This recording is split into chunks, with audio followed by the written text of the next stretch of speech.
የተለመደ ብዙዎቻችን የምናደርገው ግን ልክ ያልሆነ ከጤናም ከልምድም አንፃር ልክ ያልሆነ ደግሞ ያፈጣጠር ስርዓት አለ። መፈጠር ያለበት መልእክተኛው አለይሂ ሰላቱ ወሰላም በግልጽ ራሳቸውም ተግብረው እንዳሳዩን እንደነገሩን በተምርና በውሃ ነው። ይሄ ሳይንቲፊካሊ ዝም ብለህ ብትመለከት መጀመሪያ የተጠባበሰ የጋለ ዘይት የመጠጠ በጣፋጭና በስኳር ያበደ አይነት ምግቦችን መጨመር ልክ ስትወለውል ያዋልከውን ቤት በሙሉ በቦቲ ጫማ በጭቃ ላይ እንትን አድርገህ በጭራቅ እያደረግክ መግባት ነው ነው ብሎ ነው።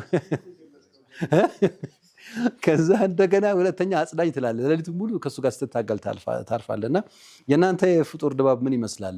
መልእክተኛው አለይሂ ሰላቱ ወሰላም ሁሌም ቢሆን ፍጡር ሲጀምሩ ሩጠብ በሆነ ቴምር ይጀምራሉ። ከዛ በውሃ እሱን ያወራርዳሉ። ከዛ ወደ ሰላት ነው የሚሄዱት። ሳይንቲፊካሊም ልክ እንደዛው ነው። መጀመሪያ ምንድነው የምታደርገው? በተምር ወይም በውሃ ታፈጥራለህ።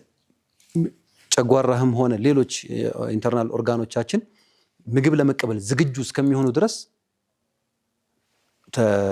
ምንድነው መግሪብ ትሰግዳለህ። ሸሪዓዊ ነው ሳይንቲፊካሊ ነው።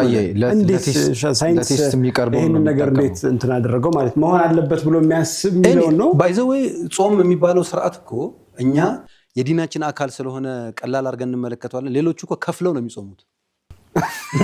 ይሄ ልዩ ወጋ መጣ እንደሱ ይሻላል እንጂ ከፍለው ነው የሚጾሙት። አመት የሚያነጋግር ነገር ነው። ኑትሪሽን ላለው ማለት ነው። አንተ ደግሞ ማለት ስፖይለር አደረግኩ። እስኪ ከፍላችሁ ጾማችሁት ነብይ ያላችሁ ብዙዎቻችን እንዴ በዱላ እንትን በፈቃደኝነት ከፍለ ኢንቨስት አድርገህ ገንዘብን አውጥተህ ነው የምትጾመው። አላህ ደግሞ ይሄንኑ ዘመን ጠብቆ አመት ጠብቆ የሰው ልጅ በየተወሰነ ጊዜ መታደስ አለበት፣ ሰውነቱ ኢንተርናል ኦርጋኑ መታደስ አለበት የሚል ፍልስፍና ነው እንግዲህ እስልምና የሚያመጣው። ለሩህም ለጀሰድም ጤንነት ሲባል ነው ጾም የሚባለው ነገር የመጣውና